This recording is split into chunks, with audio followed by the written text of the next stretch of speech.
DVD Era TV back at y'all with another one. Y'all know the slogan. Today we gonna talk about the time Young Buck got shot and a home invasion. Now let's get into it. Mixtapes and DVDs is my era. Facts. We did it better. Yep. Pelly leathers, Facts. ACG boots. We 80s babies and early 90s when it got grimy. I was out of this world, you could not find me unless you check the lobby. Hustling was my hobby. We was lobby boys Yep. before Jim Jones. You could catch me in Harlem eating Jimbos. Now before Young Buck hit the scene with UTP and Juvenile, or before Young Buck got signed to G-Unit and 50 Cent made him a star, Young Buck found himself in some trouble where we probably would have never got to see him display his talent. Now in the year 2000, in the DVD era, Young Buck was sleeping in a trap house where he woke up to face a life-threatening situation. Now according to Young Buck, he's in the trap house and his friend who trap house it belongs to is going out of town to handle some business.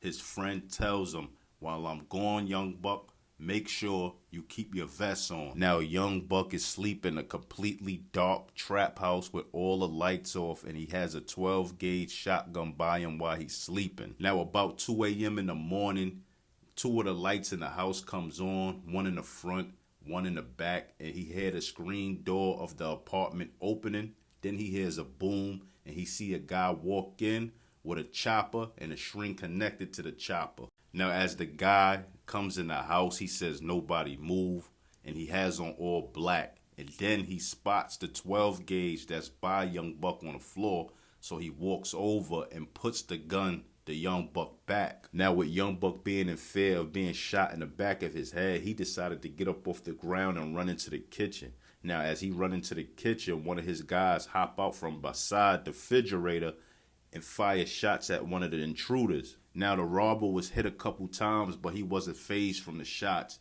After he got shot, he upped that chopper and he started shooting at them. And Young Buck was trying to run and jump and duck for cover, but that's when he got shot in his arm and his leg. Now actually Young Buck was shot before he even made it in the kitchen. So after he got shot, that's when Young Buck crawled inside the kitchen. And as Young Buck got in the kitchen, his homeboy still was shooting it out with the robber, throwing a few shots, ducking back, throwing a few shots, and they were just shooting it out. And as they were shooting it out, Young Buck was just praying that he didn't get shot in his head. And he was basically saying, like, from him seeing the damage the chopper was doing to the walls, like the walls was getting completely destroyed. And like from him seeing that happen to the walls, he know if he got shot in his head, it would have been an ugly death. Now eventually the gunshots stopped and Young Buck partner tried to come out from beside the refrigerator, and the robber went outside. Now as the robber gets outside, he stuck his hand back inside the door and continued to fire. And Young Buck partner, duck and return fire. But eventually it stopped completely and the whole shootout was over. And Young Buck said that he didn't even know where he got shot at. He just looked down at his pants and seen it was covered with blood. My whole entire pants was red. I didn't know where I got shot at. I knew my arm was damn near hanging off at the time.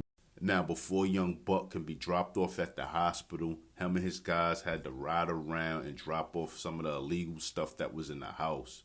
Because they knew if the detectives was to go to their house and they'd find some of the illegal stuff that they had in there, they all would get arrested. So they dropped the stuff off first before dropping him to the hospital. Now, as they got to the hospital to drop Young Buck off, the detectives was already there waiting for them and asking them, like, "Yo, what happened in that house?" They like, "I don't know. We found him like this." And the detectives was saying to Young Buck homeboy, like, "You're lying. What happened in that house?" He like, "Look, man, I'm telling you, we just picked him up like this and we just dropped him off." He like, "Oh yeah? So if that's the case, explain these bullet holes in your shirt." And by then, Young Buck would just pass out from losing all that blood. Now, Young Buck had to get a blood transfusion from all the blood that he lost, and he ended up healing up and going home or whatever.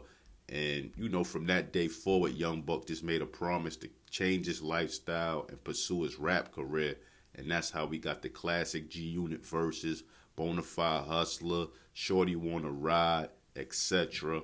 And unfortunately, the guy that ran up in their house, he eventually died from whatever reason. But anyway, tell me what y'all think. If y'all a fan of these old hip-hop stories, tell a friend to tell a friend about my channel. Like, comment, subscribe, and hit that notification bell. And I'm out. 1.